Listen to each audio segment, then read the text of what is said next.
आप सभी को गुड मॉर्निंग। कैसे हैं आप लोग? भारतीय इतिहास के अंतर्गत आज हम लोग बहुत ही महत्वपूर्ण श्रृंखला शुरू कर रहे हैं, जो कि है आधुनिक भारत का इतिहास। और आधुनिक भारत के इतिहास की जो शुरुआत होती है वो कहीं न कहीं यूरोपियों के आगमन से है। तो यूरोपियों का आगमन हम लोग समझ रहे होंगे, चैप्टर नंबर 1 आप कह सकते हैं, टॉपिक नंबर 1 आप कह सकते हैं, कि जहाँ से यूरोपवासी एक-एक करके भारत में आते हैं और प्रारंभिक उद्देश्य तो केवल उनका यही रहा कि व्यापार को बढ़ाएँगे और अपने धर्म का प्रचार-प्रसार करेंगे। 2 कारणों से उनका भारत आना होता है। लेकिन यहीं पे प्रश्न एक सामने ये आता है कि क्या प्राचीन भारत के इतिहास में क्या यूरोप से भारत का व्यापार होता था? भई यूरोप के लोग ही भारत क्यों आए? है ना? और वो क्या कारण थे कि वो समुद्री मार्ग खोजने की आवश्यकता पड़ गई? जैसे आपने वास्को डी गामा नाम सुना है कि Vasco D gamma finally Bharat पहुँच रहा है, भारत के समुद्री मार्ग की खोज कर रहा है। तो वो क्या कारण थे? ऐसा क्यों हुआ? और फिर उसी क्रम में हम देखते हैं कि धीरे-धीरे सब लोग भारत आना शुरू करते हैं। ठीक है? तो चलिए शुरुआत करते हैं और आधुनिक भारत के इतिहास की बहुत ही ऐतिहासिक ये क्लासेस होने वाली हैं आप लोगों के लिए। और एक-एक पॉइंट जो आपको बताए जाएँगे उसको नोट कीजिएगा, उसको समझिएगा। जो चीज़ें पहले समझेंगे अच्छे से, जब हम समझ रहे होंगे तो पूरा ध्यान समझने में लगाइएगा और फिर मैं अक्षरशः आपको एक-एक चीज़ नोट कराऊँगा। जैसे ऑफलाइन बैचेज़ में मैं डिक्टेट करता हूँ और आप सभी छात्र-छात्राएँ नोट करते हैं। मैं यहाँ पे सारी चीज़ें लिखूँगा आपके लिए अक्षरशः, आप उसको साथ-साथ नोट करेंगे। ठीक है? आपके सामने सबसे बड़ी चुनौती ये आएगी, मैं आगे का सवाल पहले ही आपको डिस्कस करूँ। सबसे बड़ी चुनौती ये आएगी कि जब आप अपने टॉपिक को बना लेंगे, यानी यूरोपियों का आगमन, तो पता चलेगा कि ये तो कई सारे पेजेज़ में बन गया। अब आपकी लेखन शैली पे भी निर्भर करता है कि कितने गैप में आप लिखते हैं, कितना बड़ा, कितना छोटा लिखते हैं। फॉर एग्ज़ाम्पल उदाहरण के लिए आपके 10 पेज में ये नोट्स बन के तैयार हुआ है, उदाहरण के लिए। मैं आपको शॉर्ट नोट्स बनाना भी बताऊँगा कि आप उन 10 पेजों को 2 पेज में कैसे कन्वर्ट कर सकते हैं बिना कोई इम्पोर्टेंट पॉइंट छोड़े, ठीक है? तो ये क्रम साथ-साथ चलना चाहिए, यानी जो टॉपिक समाप्त हुआ, उसके शॉर्ट नोट तैयार, ठीक है?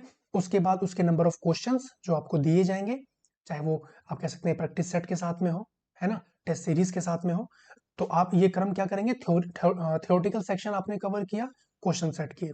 थ्योरेटिकल सेक्शन आपने कवर किया, उसके शॉर्ट नोट्स बनाए, क्योंकि रिवीजन आप शॉर्ट नोट्स का ही करेंगे और वो शॉर्ट नोट्स आप ही को समझ में आएगा क्योंकि वो आपने ही बनाया होगा। ठीक है? तो ये क्रम आपका चलने वाला है, short notes plus question, that's it. ये इन 2 पे आपकी कमांड होगी। आप देखेंगे ये बहुत ही बेहतर समझ आपकी विकसित हो जाएगी इस विषय को लेकर। तो जैसे कि मैं बार-बार कहता हूँ कि रटना मना है, रटना कुछ नहीं है, आपको समझना है चीज़ों को, क्योंकि अब प्रश्नों का नेचर धीरे-धीरे बदल रहा है। ठीक है? क्योंकि जहाँ पे प्रश्न अब कांसेप्ट वाइज़ भी देखने को मिल रहे हैं।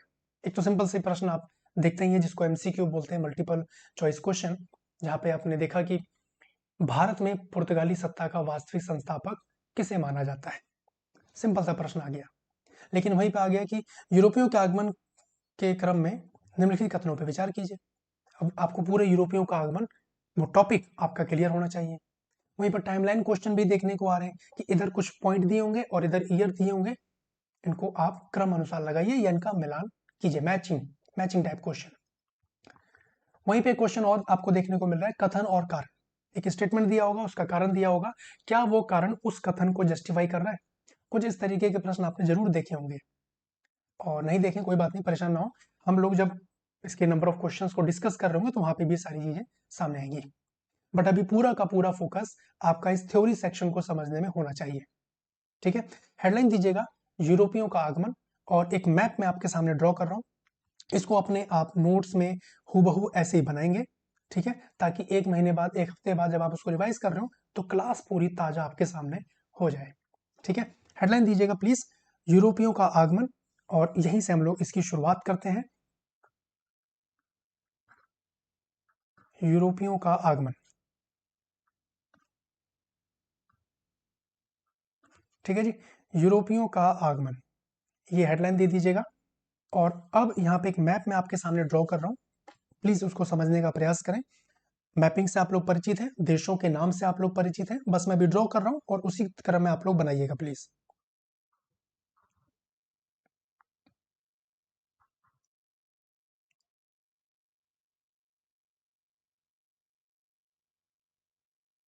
कुछ इस तरीके से भारत का लोकेशन है, ठीक है? इधर आप देखते हैं भारत, इधर पाकिस्तान, मैं भी इनके शॉर्ट में नाम लिख दे रहा हूं, और इधर आप देखेंगे अफगानिस्तान। भारत, पाकिस्तान, अफगानिस्तान, और इधर आप देखते हैं इसका नाम है ईरान। ठीक है, ईरान के साथ में आप देखते हैं यहाँ पे एक देश लगा हुआ है जिसका नाम है इराक, और इधर एक देश है जिसका नाम है तुर्की। तुर्की, ठीक है, और इसके साथ में आप देखेंगे कि यहां पर ये है सऊदी अरब। सऊदी अरब, और इधर आप देख पाएंगे यमन और ओमान। क्लियर है। और फिर एक महाद्वीप आप देखते हैं जिसका नाम है अफ्रीका महाद्वीप।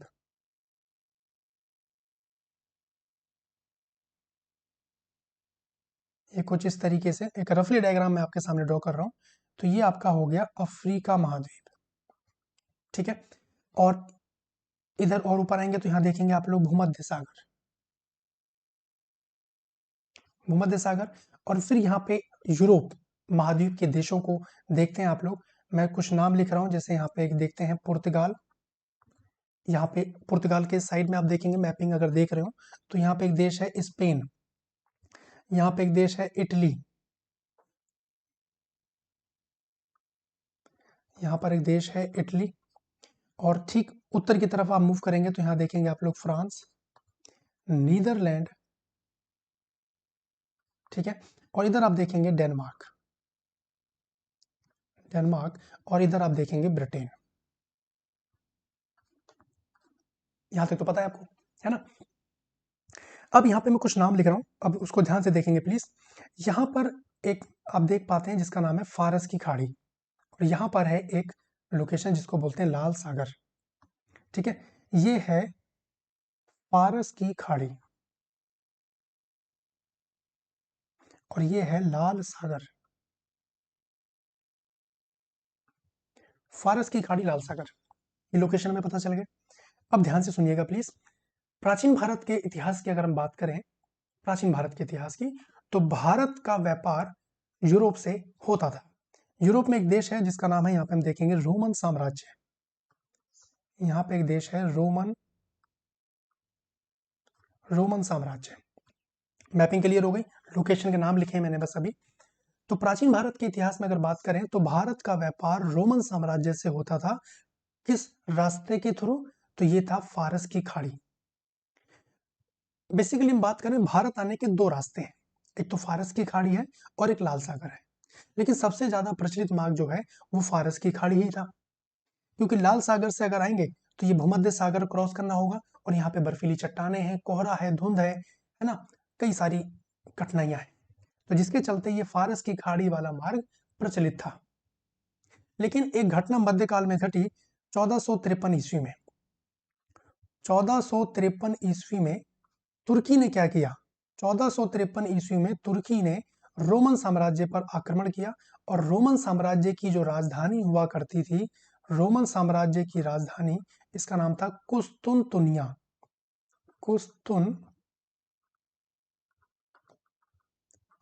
कुस्तुनतुनिया। तो तुर्की ने क्या किया? रोमन साम्राज्य की राजधानी 1453 ईस्वी में जीत ली और इस पर एकाधिकार कर लिया। और जब इस पर एकाधिकार हुआ तो ये फारस की खाड़ी वाले मार्ग पर भी तुर्की का एकाधिकार हो जाता है, कि भाई अगर अब कोई भी यूरोपीय देश अगर भारत की तरफ व्यापार करने के लिए जाना चाहता है, लाल सागर से जाए, वहां से जाना मुश्किल है। अगर फारस की खाड़ी से जाओगे तो आप हमें शुल्क दोगे, टैक्स दोगे, यानी ये सारे नियम तुर्की बनाता है। और तब क्या था कि नए समुद्री मार्ग खोजने के लिए लोग प्रेरित हुए। लेकिन एक घटनाक्रम और देखें विश्व इतिहास में, यहाँ पे जो देश देख पा रहे हैं इटली, यहाँ पे जो देश देख पा रहे हैं इटली, इसका अलग वर्चस्व है यूरोप में।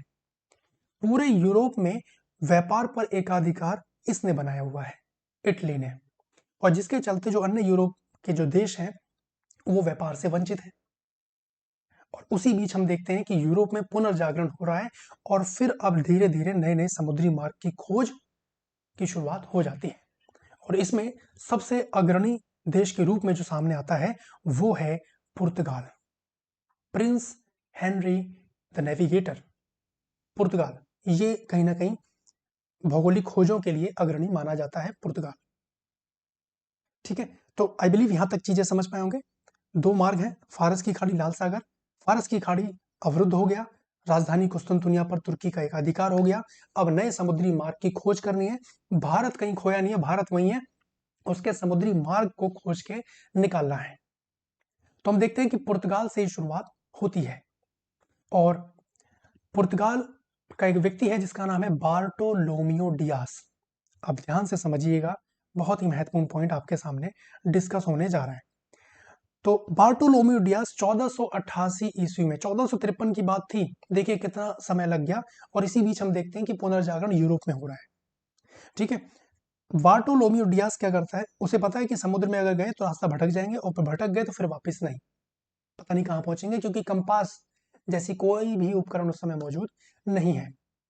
तो बार्टोलोमियो डियास बहुत ही स्मार्टली अफ्रीका महाद्वीप के तट को पकड़कर चलता चला आया, और ये फाइनली यहां पहुंचा। बार्टोलोमियो डियास, इस जगह का नाम है Cape of Good hope.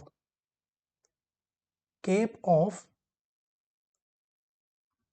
Good Hope, और इसको हिंदी में बोलते हैं उत्तमाशा अंतरीप। धीरे धीरे सभी नामों से परिचित होइए, है ना, उत्तमाशा अंतरीप।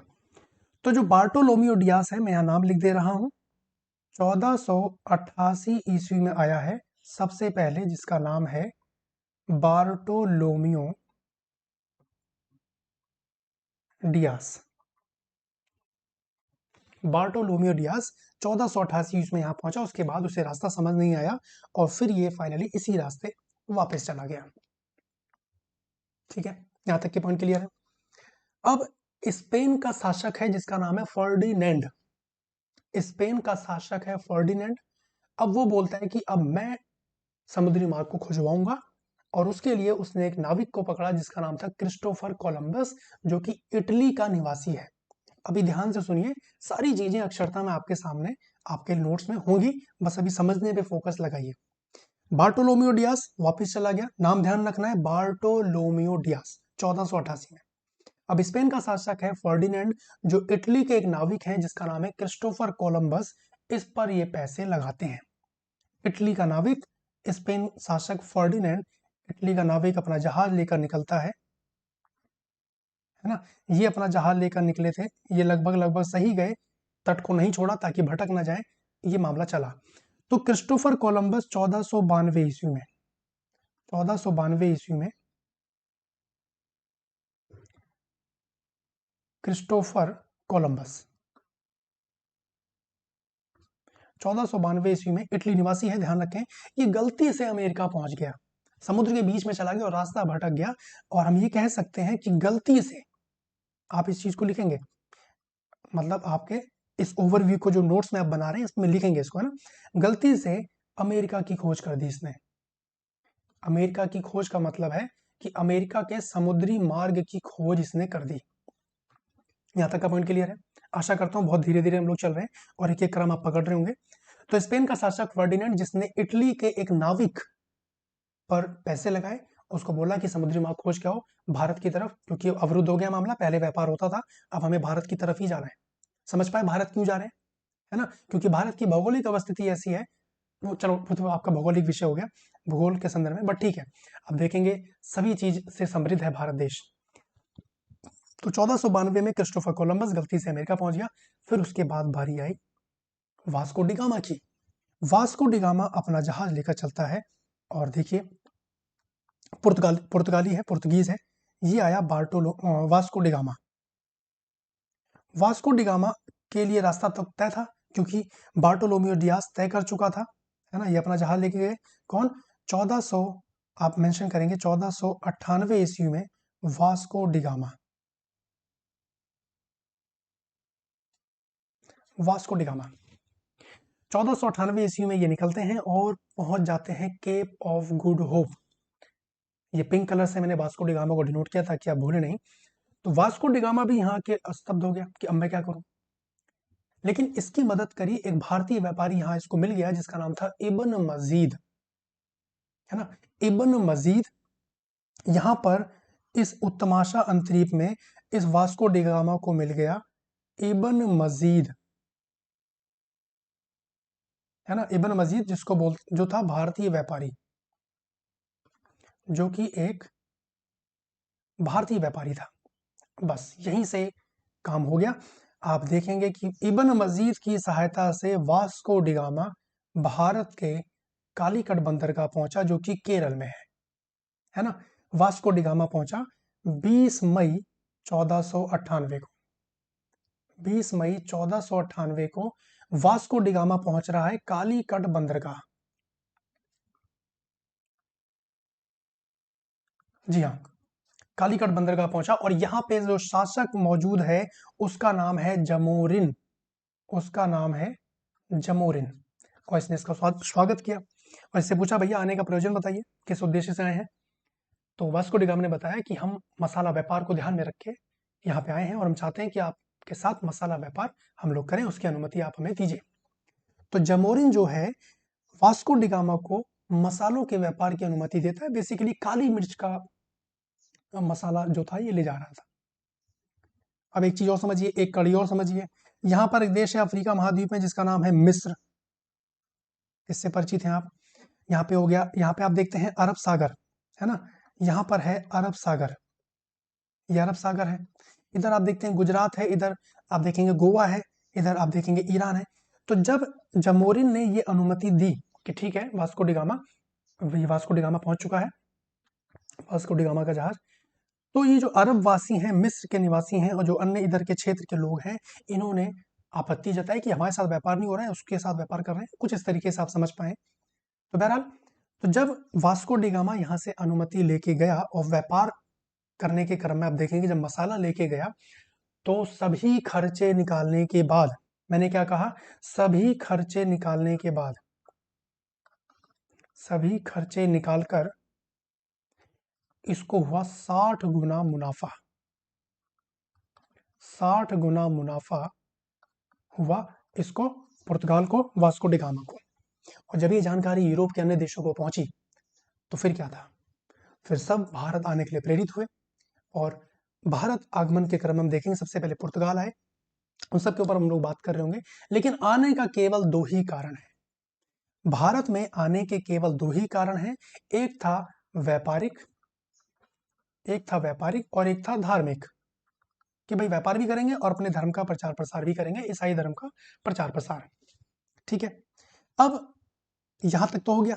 अब भारत में जब ये आने लगे तो जब इनका मसाला व्यापार सही चलने लगा तब इनको लगा कि हमें भारत देश में व्यापारिक फैक्ट्री, बस्तियों का निर्माण करना चाहिए, है ना, फैक्ट्री बनानी चाहिए। तो जो व्यापारिक केंद्र है, व्यापारिक फैक्ट्री है, व्यापारिक बस्ती है, ये सबका मतलब एक ही है। और ये केवल और केवल कुल मिलाकर गोदाम है, ये कोई व्यापारिक केंद्र नहीं है कि यहाँ पे आके उत्पादन करेंगे वस्तुओं का, नहीं है ना। तो मैं यहाँ पे लिख रहा हूँ कि ये जो बस्ती, जो शब्द आप सुन पा रहे हैं, बस्ती कह लो, व्यापारिक केंद्र कह लो, ठीक है, व्यापारिक केंद्र, या हम ये कह सकते हैं फैक्ट्री, इन सब का मतलब है गोदाम, इन सब का मतलब है गोदाम। तो इसी क्रम में हम देखेंगे कि जब भारत में व्यापार इनका अच्छे से चल रहा है पुर्तगालियों का, तो ये व्यापारिक फैक्ट्री, बस्ती, फैक्ट्री, है ना, या व्यापारिक केंद्र, इनका निर्माण करना शुरू करते हैं ताकि सामान वहां पे सारा मसाला एकत्रित हो और जब हमारा जहाज आएगा तो सारे सामान को लोड करके चला जाएगा। लेकिन एक चीज इन्होंने और करी, जब इनको लगा कि व्यापार बहुत बढ़िया चल रहा है तो अब हमें अपने पुर्तगाली गवर्नर भी भारत में नियुक्त करने चाहिए। और जब धीरे धीरे भारत में पुर्तगाली गवर्नर आने लगे तब उन्होंने, आप देखेंगे यहाँ पे पूरा समुद्री एरिया है ना, हिंद महासागर, तब इन्होंने नीले पानी की नीति बनाना शुरू किया, ब्लू वाटर पॉलिसी, कि भैया कोई और भी देश अगर भारत में आया तो भैया शुल्क दे दो और आराम से व्यापार करो, कोई दिक्कत नहीं है, क्योंकि ये समुद्री मार्ग हमने खोजा है ना, ये चीज। तो यहां से लेकर ये मामला चलता है, सारे पुर्तगाली गवर्नर क्रम में आते हैं और कहीं ना कहीं कई सारी चीजों को वो भारत में संगठित करते हैं, कई सारी व्यापारिक फैक्ट्रियों का निर्माण करते हैं। अभी तो पश्चिमी तट पे पहुंचे हैं, पूर्वी तट पे भी व्यापारिक फैक्ट्रियों का निर्माण होता है। और धीरे धीरे इसी क्रम में हम देखते हैं कि अन्य देश भी भारत में आना शुरू करते हैं और इस व्यापारिक एकाधिकार को जो पुर्तगालियों ने बना लिया था उसको तोड़ने का वो पूरा प्रयास करते हैं और तोड़ भी देते हैं। क्लियर है। तो जितने भी यूरोपवासी यूरोपीय देश भारत आए, तो जाहिर सी बात है जब वो आए हैं तो भारत में कुछ ना कुछ तो देके जाएंगे ही। तो उनकी देन क्या है वो भी हम लोगों को समझना है, किस क्रम में आ रहे हैं वो भी हम लोगों को समझना है। तो अभी मैं क्लास को पॉज कर रहा हूँ, जितना मैंने बताया है पहले यहाँ तक नोट कर लेते हैं, फिर एक एक करके यूरोपियों के आगमन इस टॉपिक को हम लोग क्रमवार आगे बढ़ेंगे। आशा करता हूँ ये पूरा मैपिंग आपको क्लियर हो गया होगा। ठीक है, अब हेडलाइन दीजिए पृष्ठभूमि, इसको आप बना लीजिए अपने अपने नोट्स में, फ्रंट पेज पे आपका ये बना होना चाहिए। अब हेडलाइन दीजिए आप लोग पृष्ठभूमि, या पहले मैं आपको दिखा दूं, देखिए मैं इसकी बात कर रहा हूँ, ये है प्रिंस हेनरी द नेविगेटर, जो कि पुर्तगाली है ना, पुर्तगाली है, और ये कहीं ना कहीं एक अग्रणी व्यक्ति के रूप में सामने आ रहा है जो भौगोलिक खोजों को लिए सामने चल रहा है। और ये है वास्को डी गामा, जो 1498 में भारत आ रहा है। देखो ऐसे दिख रहे हैं वास्को डी गामा, और पुर्तगाल से ये यात्रा शुरू हो रही है अफ्रीका महाद्वीप से होते हुए, केप ऑफ गुड होप जो मैंने नाम बताया आप लोगों को वही है, और यहाँ से ये गया फाइनली कालीकट बंदरगाह भारत पहुंच रहा है, और फिर यहीं से इसी रास्ते से ये वापस भी आ जाता है। ये देखिए ये एरो बन रहा है, ये इसी रास्ते से वापस भी आ गया। ये है इब्न मजीद, जिसके बारे में चर्चा करी मैंने। इब्न मजीद जो पुर्तगाली नाविक जो वास्को डी गामा है, इसको मिलता है, और इसके सहयोग से फाइनली भारत पहुंच रहा है। ठीक है, तो दिखने में कुछ ऐसे ही है। ठीक है, तो हेडलाइन दीजिए आप लोग पृष्ठभूमि, फिर हम लोग एक एक करके आगे बढ़ते हैं।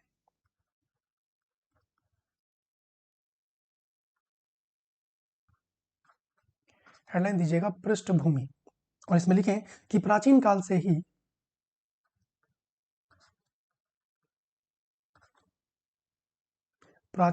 से ही भारत और यूरोप के मध्य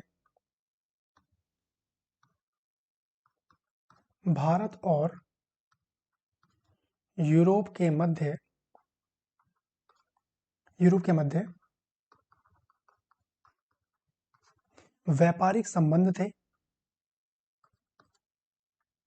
व्यापारिक संबंध थे, जो मुख्यतः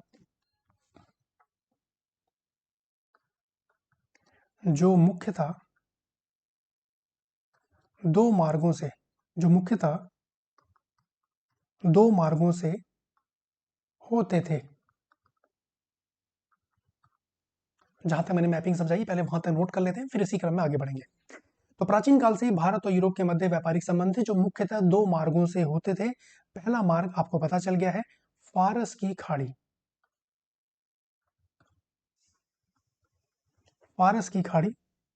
और दूसरा मार्ग था लाल सागर।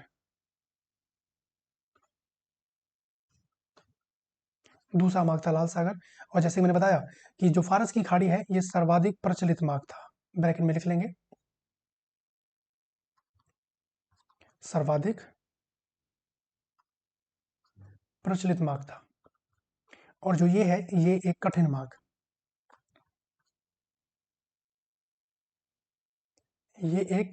था।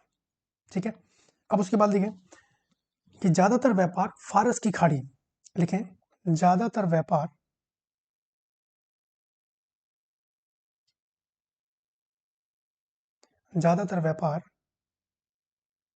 फारस की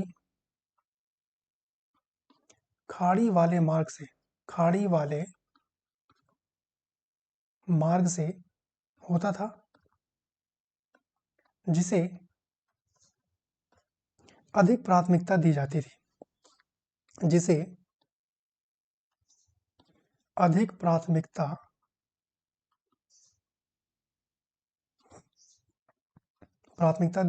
थी, क्योंकि लिखें क्योंकि लाल सागर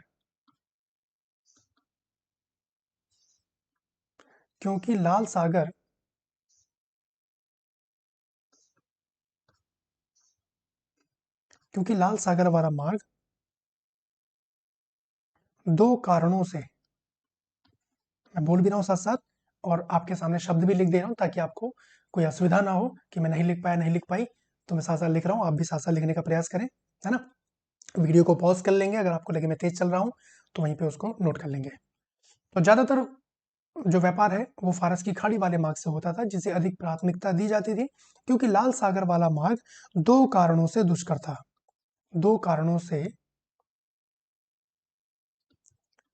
दुष्कर था। दो कारण कौन से हैं? तो पहला कारण लिख लेंगे प्लीज, मार्ग में अत्यधिक कोहरे का होना। दूसरा मेंशन कीजिए, मार्ग में चट्टानों का पड़ना। मार्ग में चट्टानों का पड़ना। आशा करता हूं यहां तक पॉइंट क्लियर हो गया होगा। एक बार फिर से मैपिंग में आपको दिखा दूं, ये मैंने आपको मैप दिखाया यहाँ पे कि लाल सागर फारस की खाड़ी वाला मार्ग है, लाल सागर वाला मार्ग है। सर्वाधिक प्रचलित मार्ग आपने देखा फारस की खाड़ी वाला है, और उसके बाद लाल सागर वाला मार्ग दुष्कर है, जहां से व्यापार करना बड़ा मुश्किल है। तो यहाँ तक जो मैंने बताया आपने नोट किया है ना। अब आगे बढ़ते हैं इसी क्रम में।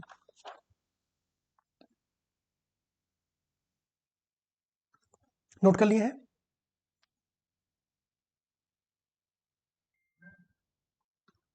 अब लाइन चेंज करके लिखें, लाइन चेंज करके लिखेंगे कि 1453 ईस्वी में, 1453, जो जो ईयर बता रहे हैं उनको जरूर नोट कीजिएगा। सभी ईयर्स मैं आपके साथ डिस्कस नहीं करूंगा, which is really very very important for your exam, जो आपकी परीक्षा के लिए बहुत इंपॉर्टेंट है। वो ईयर तो हम नहीं छोड़ने वाले हैं, है ना। तो 1453 ईस्वी में तुर्की ने पूर्वी रोमन साम्राज्य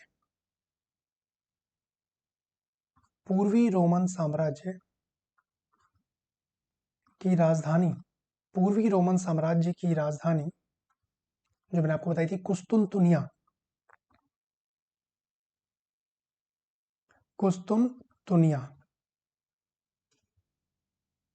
मेंशन करेंगे कि 1453 ईस्वी में तुर्की ने पूर्वी रोमन साम्राज्य की राजधानी कुस्तुनतुनिया पर विजय प्राप्त कर ऑटोमन साम्राज्य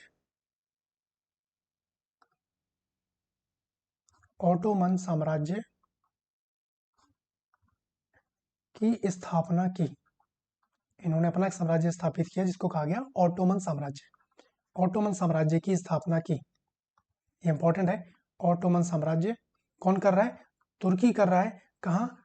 जो पूर्वी रोमन साम्राज्य की राजधानी है, रोमन साम्राज्य की राजधानी है कुस्तुनतुनिया, उस पर। ठीक है जी। जिससे लिखें स्थापना की, जिससे फारस की खाड़ी,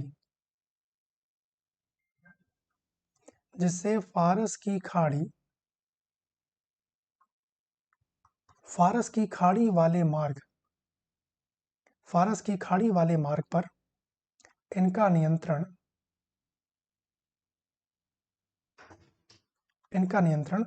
एवं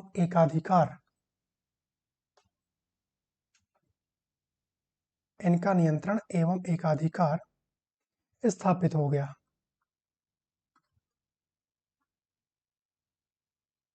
क्लियर है? 1453 ईस्वी में तुर्की ने पूर्वी रोमन साम्राज्य की राजधानी कुस्तुनतुनिया पर विजय प्राप्त कर ऑटोमन साम्राज्य की स्थापना की, जिससे फारस की खाड़ी वाला मार्ग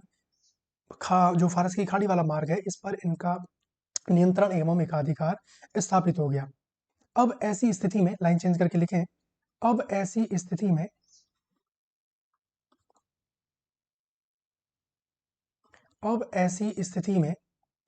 यूरोपीय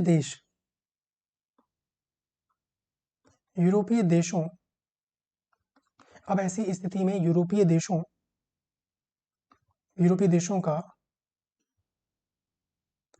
पूरब के साथ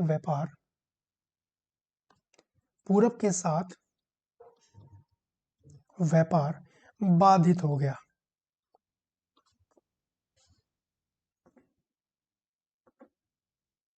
पूर्व के साथ व्यापार बाधित हो गया, है ना ये चीज। अब क्या था? अब यूरोपियों को, लाइन चेंज करके लिखेंगे, अब यूरोपियों को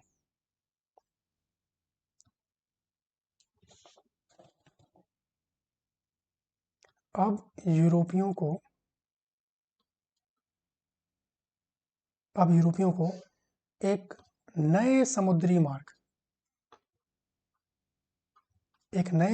मार्ग की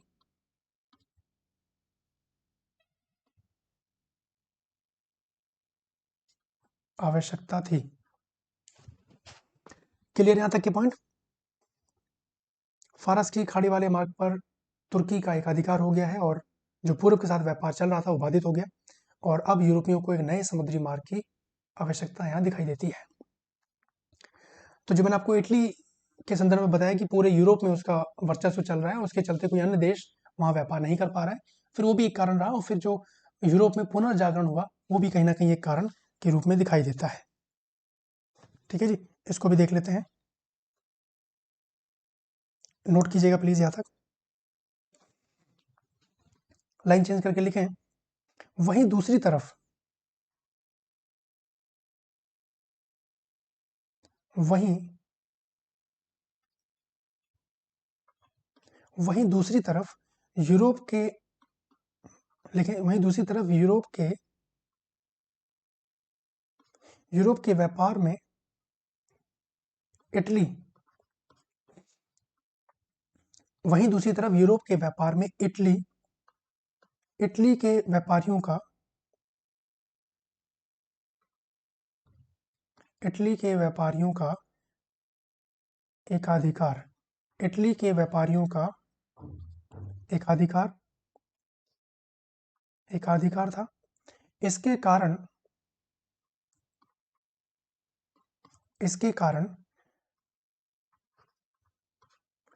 नवीन राज्य इसके कारण नवीन राज्य मतलब जो नए राज्य नए देश हैं यूरोप में, नवीन राज्य व्यापार से वंचित थे।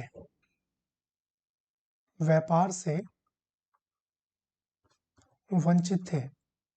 देखिए बहुत ही क्रम में चल रहे हैं हम लोग, धैर्यपूर्वक धैर्य बनाए रखें और धीरे धीरे आप देखेंगे बहुत अच्छी समझ आपकी विकसित हो गई और परीक्षा में आपको प्रश्नों के उत्तर देने है कि नहीं है, लेकिन उसके लिए पहले ये एक बहुत अच्छी खासी दौड़ आपको पूरी करनी होगी।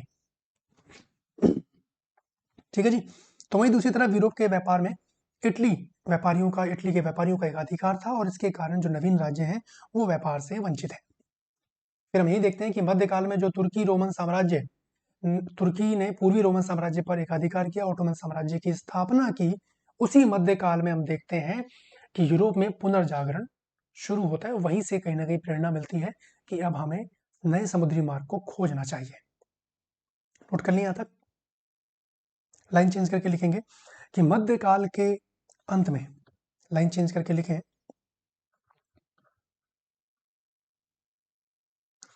मध्यकाल के अंत में 14वीं और 16वीं शताब्दी 14वीं और 16वीं शताब्दी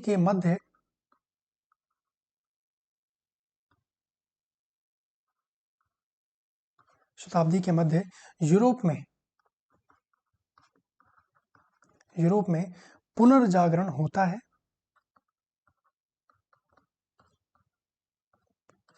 पुनर्जागरण होता है। इससे यूरोप के लोगों में लिखे इससे यूरोप के लोगों में उद्यम की भावना फैली।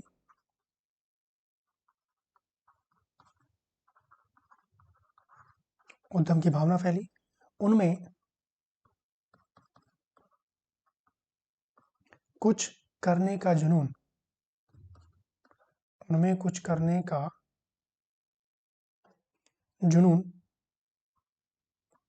पैदा कर दिया। ठीक है जी, तो मध्यकाल के अंत में 14वीं-16वीं शताब्दी में हम देखेंगे कि यूरोप में पुनर्जागरण होता है। ऐसा पुनर्जागरण मतलब ऐसा है कि लोग पुनः जागृत हुए, है ना, लोग पुनः जागृत हुए और इससे यूरोप में जो उद्यम की भावना फैली कि भाई अब हमें भी कुछ करना चाहिए और कुछ करने का जुनून उनमें पैदा हो गया। ठीक है जी, यहाँ तक कि पीछे क्लियर। अब क्या था, लिखें, लाइन चेंज करके लिखेंगे कि लाइन चेंज करके लिखें,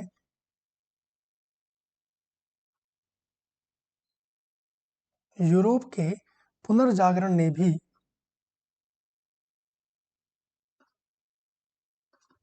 यूरोप के पुनर्जागरण ने भी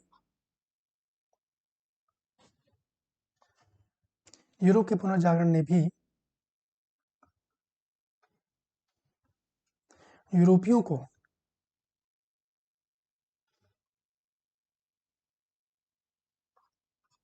को नए समुद्री मार्ग लिखें। यूरोप के पुनर्जागरण ने भी यूरोपियों को नए समुद्री मार्ग, कॉमा लगा के लिखेंगे, नए भौगोलिक खोजों के लिए नए भौगोलिक खोजों के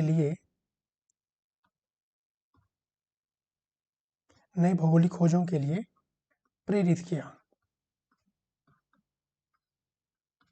नए भौगोलिक खोजों के लिए प्रेरित किया। ये जो पुनर्जागरण हुआ, इसी के बाद सारी पिक्चर सामने आती है। एक बहुत ही महत्वपूर्ण पॉइंट आप लिखने जा रहे हैं, लाइन चेंज करके लिखेंगे कि भौगोलिक खोजों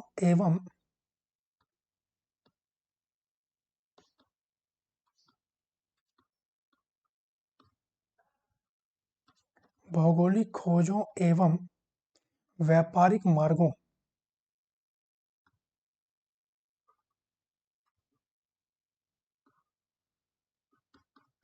भौगोलिक खोजों एवं व्यापारिक मार्गों के आविष्कार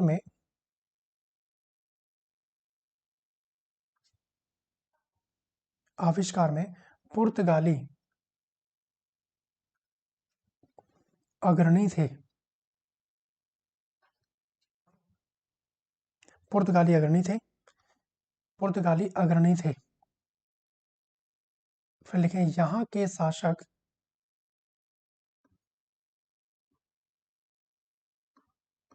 के शासक प्रिंस हेनरी, मेंशन करेंगे नाम,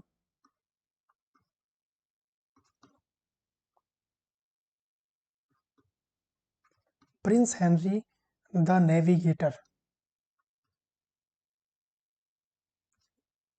प्रिंस हेनरी द नेविगेटर, जो नाम आपके सामने आ रहे हैं, प्लीज इनको जरूर याद रखें।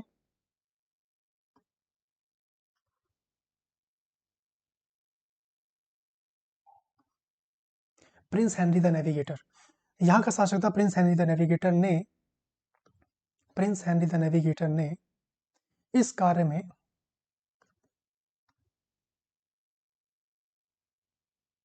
कार्य में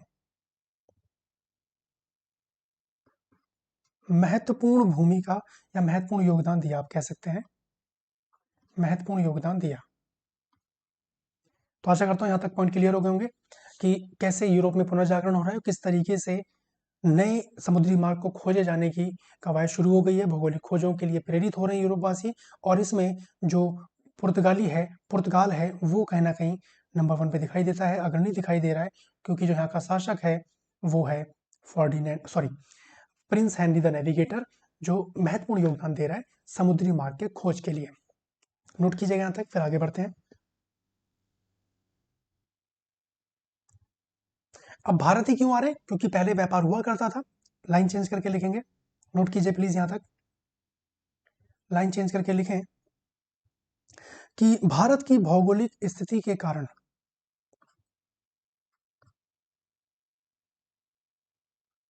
भारत की भौगोलिक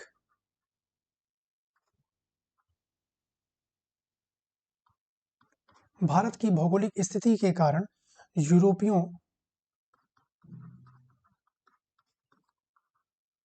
यूरोपियों को आने की प्रेरणा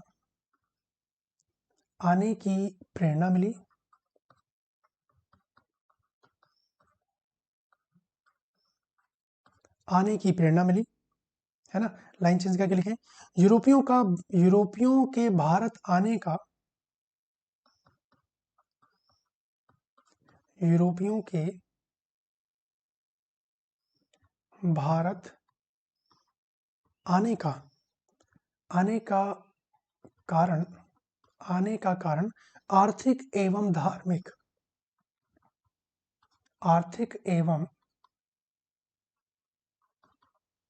धार्मिक दोनों था। तो यूरोपियों के भारत आने का जो कारण है वो आर्थिक और धार्मिक दोनों है, which is very very important. आर्थिक और धार्मिक दोनों था। अगर मैं बात करूं आर्थिक की, तो जो आर्थिक कारण है इसमें जाहिर सी बात है भैया व्यापार करना, कि भारत देश के साथ व्यापार किया जाएगा। और जो धार्मिक कारण है, जैसे कि मैंने आपको बताया था कि जो धार्मिक कारण था उसमें था कि एशिया में ईसाई धर्म का प्रचार प्रसार करना,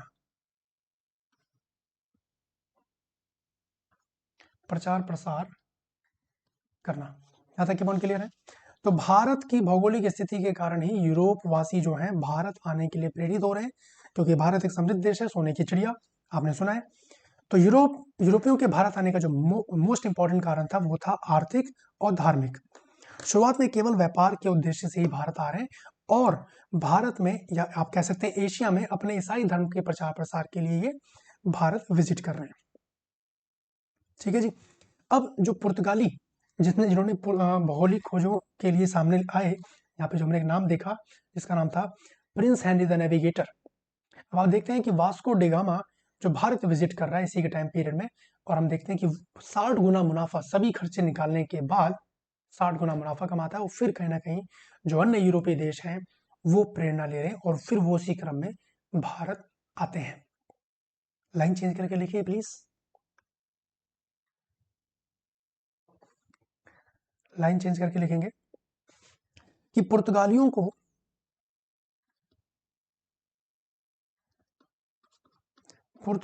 को प्राप्त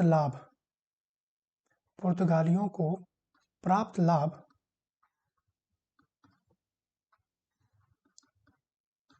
यूरोप वासियों के लिए प्रेरणा बन गया, यूरोप वासियों के लिए प्रेरणा बन गया, है ना, प्रेरणा बन गया। ऐसे एरो डाल के लिखेंगे कि 1498 ईस्वी में 1498 ईस्वी में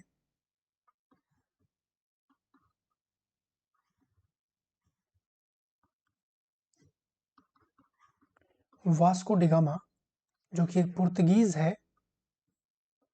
पुर्तगीज मतलब पुर्तगाल का एक व्यक्ति है, 1498 ईस्वी में वास्को डिगामा भारत आया, है ना। और भारत के सामान को, लाइन चेंज करके लिखें, भारत के सामान को सभी खर्चे निकालने के बाद, सभी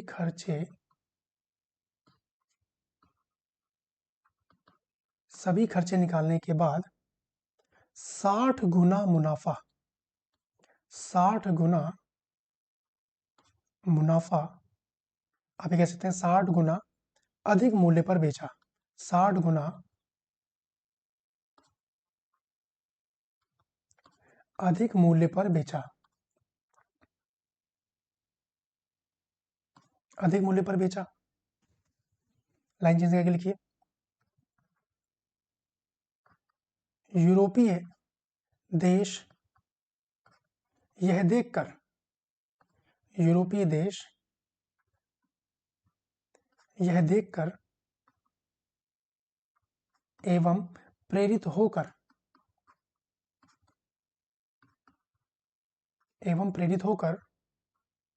भारत आई। ठीक है जी। तो लाइन चेंज करके क्लोजिंग लिखेंगे, इस तरह से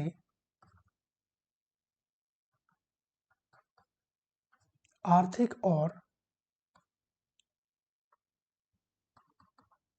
और धार्मिक कारणों से यूरोपियों का भारत आगमन हुआ।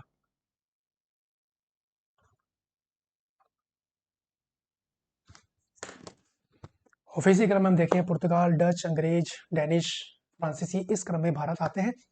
तो अभी तक जो हम लोग समझ पाए कि भारत में यूरोपवासी क्यों आए, भौगोलिक खोजों के लिए प्रेरित क्यों हुए, है ना। क्या पहले प्राचीन भारत के इतिहास में व्यापार हुआ करता था? किस उद्देश्य से भारत आए? आपको पता चल गया है, दो उद्देश्य थे, एक तो आर्थिक और एक धार्मिक। आर्थिक में व्यापार करेंगे, धार्मिक में ईसाई धर्म का प्रचार प्रसार करेंगे। तो हम समझ पाए हैं कि यूरोपियों का भारत आने का केवल और केवल दो ही कारण था, व्यापारिक और धार्मिक, आर्थिक धार्मिक। क्लियर यहाँ तक?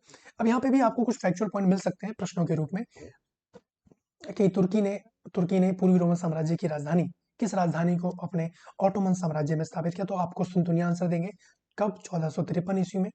ठीक है, कुछ बेसिक पॉइंट है। और हमने देखा कि पुर्तगाल ही अग्रणी देश के रूप में सामने आ रहा है, जो कि भौगोलिक खोजों के लिए तत्पर है और जिसमें महत्वपूर्ण योगदान दे रहा है प्रिंस हेनरी द नेविगेटर। ये नाम याद रखें, ये प्रश्न के रूप में बन सकता है ना। अब आइए, अब यहाँ से हम टॉपिक को बिगिन करते हैं, शुरू करते हैं। ये अभी पूरी पृष्ठभूमि आप लोग समझ पाए हैं, जो मेरे साथ साथ ना नोट कर पाए बिल्कुल परेशान ना हो, वीडियो को रिवाइंड कीजिए, फिर वहां से आप लोग कंटिन्यू करते हुए नोट कीजिए। अब हेडलाइन दीजिए, भारत में यूरोपियों के आगमन का क्रम, which is very very important. यहाँ से आपको प्रश्न मिलने लाजमी है, यहाँ से आपको प्रश्न मिलने लाजमी है। अब हेडलाइन दीजिएगा, भारत में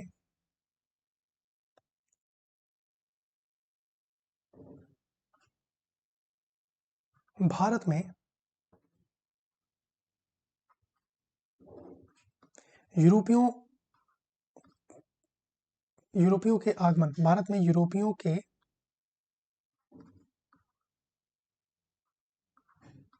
आगमन का क्रम, भारत में यूरोपियों के आगमन का क्रम।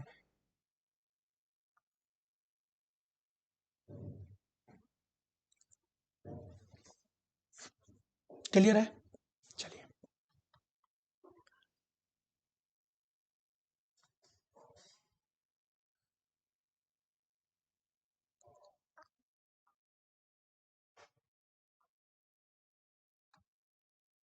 तो पहला नंबर डाल के लिखें। तो क्रम बता रहा हूं, पहले किस क्रम में ये भारत आ रहे हैं, वो क्रम आपको याद रखना है।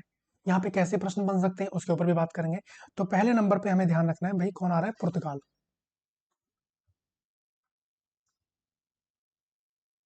पहले नंबर पे कौन आ रहा है? पुर्तगाल। कब आ रहा है? 1498 ईस्वी में। ठीक है जी। और इनकी जो कंपनी बनी उसका नाम था Estado the India, Estado the India. अभी आप पूरे पढ़ाने का क्रम समझ पाएंगे। ये पूरे यूरोपियों के आगमन का एक ओवरव्यू है अभी तक पूरा। अभी तो हम टॉपिक में एंटर नहीं हुए हैं। यहाँ पे पुर्तगालियों का आगमन हमें सेपरेटली पढ़ना है ना। अंग्रेजों का आगमन सेपरेटली पढ़ना है, अलग से पढ़ना है। ये पूरे टॉपिक का ओवरव्यू है, आप समझिए, और यहाँ से बेसिक क्वेश्चन आपको मिलेंगे। तो पुर्तगाल आ रहा है सबसे पहले 1498 ईस्वी में। कंपनी का नाम है एस्तादो द इंडिया। दूसरे नंबर पे जो आते हैं भारत में, उनका नाम है डच। और डच कब आते हैं? 1605 में। और इनकी कंपनी का नाम है विरिंग दे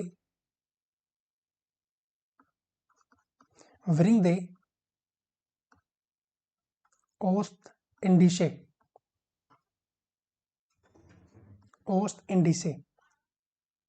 तीसरे नंबर पे आते हैं अंग्रेज, ब्रिटिश। और ये भारत कब आ रहे हैं? ये 1608 में आ रहे हैं।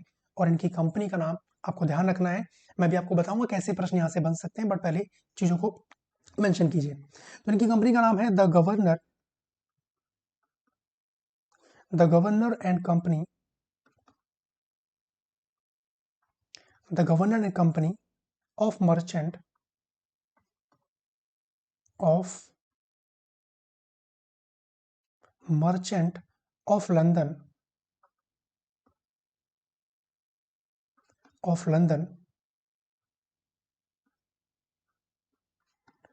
Trading into the East Indies, जिसको ईस्ट इंडिया कंपनी के नाम से संबोधित किया जाएगा। ये पूरा नाम इस कंपनी का ये है। ठीक है जी। उसके बाद चौथे नंबर पे ब्रिटिश के बाद आते हैं डेनिश। और ये आ रहे हैं 1616 में। और इनकी कंपनी का नाम था Danish east India company, Danish east India company. और उसके बाद आते हैं फ्रांसीसी, और ये भारत आ रहे हैं 1667 ईस्वी में, और इनकी कंपनी का नाम है कंपनी द इंड ओरिएंटल।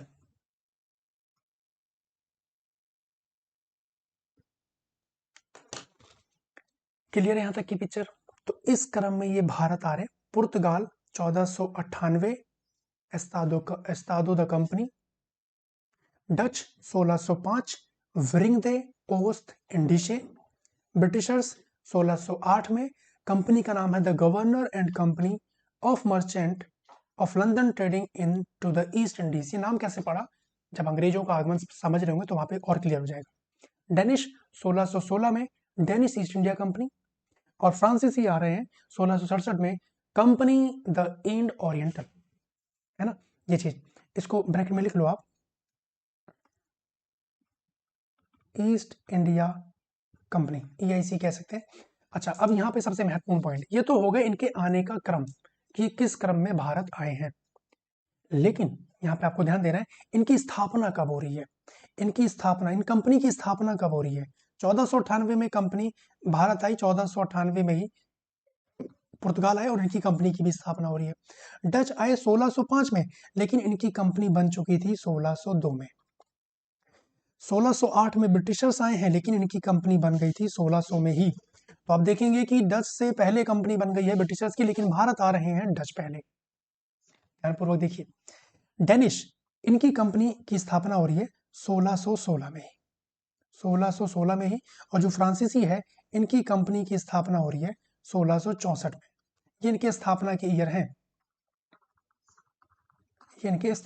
हैं, और ये इनके आगमन का क्रम है। क्लियर है यहां तक? अब एक बात देखिए यहाँ पे प्रश्न कैसे बनता है कि डच भारत कब आए। बहुत ही सिंपल सा प्रश्न, 1605। ब्रिटिशर्स कब आए? 1608। डेनिश 1616। पुर्तगाली कंपनी की स्थापना कब हुई? 1498। ब्रिटिश ईस्ट इंडिया कंपनी की स्थापना कब हुई? 1600। ऐसे प्रश्न होंगे। अच्छा, अब इसमें देखो प्रश्न कैसे आपको फंसाएंगे। इधर आपको देशों का नाम दे दिए, पुर्तगाल, डच, डेनिश, फ्रांसीसी। इधर ईयर को आगे पीछे कर दिया, मिलान कीजिए। दूसरा प्रश्न, नाम दे देंगे पुर्तगाल, डच, ब्रिटिश, जो भी नाम दे दिया आपको विकल्प में। अब इनको क्रम में लगाइए, मतलब इनके आने के क्रम को आप सजाइए, किस क्रम में वो आए हैं। तीसरा अगला प्रश्न, एस्तादो द कंपनी विरिंग द ओस्ट इंडिशे, ये कंपनी के नाम इस तरफ लिखे होंगे, इधर देशों के नाम लिख देंगे, भैया मिलान करो। तो ये प्रश्न आपको यहां से देखने को मिल सकते हैं। तो आज के सेशन में हम लोग इतना ही रखते हैं। तो यूरोपियों के आगमन का क्रम जो टॉपिक था, यहाँ पे लाके मैं आपको ड्रॉप कर रहा हूँ और अगले सेशन में पिक करूंगा, और वो है पुर्तगालियों का आगमन। ठीक है जी, तो आज के लिए इतना ही। अगली क्लास में आपसे मुलाकात होगी पुर्तगालियों के आगमन में। आप टॉपिक को अच्छे से नोट कीजिए, नोट्स बनाइए, और कोई भी डाउट अगर आपको बचता है तो नीचे नंबर आपको दिख रहा है, आप उस पर व्हाट्सएप कीजिए, है ना। जो भी आपको लग रहा है कि यार ये पॉइंट मैं नहीं समझ पाया हूँ, किसी बुक में पढ़ रहे हैं, किसी प्रैक्टिस सेट में पढ़ रहे हैं, उसका फोटो खींच के व्हाट्सएप पे शेयर कर दीजिए। तो प्रयास करेंगे या तो तुरंत या तो क्लास में ही उसको डिस्कस कर लिया जाएगा। ठीक है, और अगली क्लास पुर्तगालियों का आगमन। तब तक के लिए बहुत बहुत धन्यवाद। Have a nice time. जय हिंद।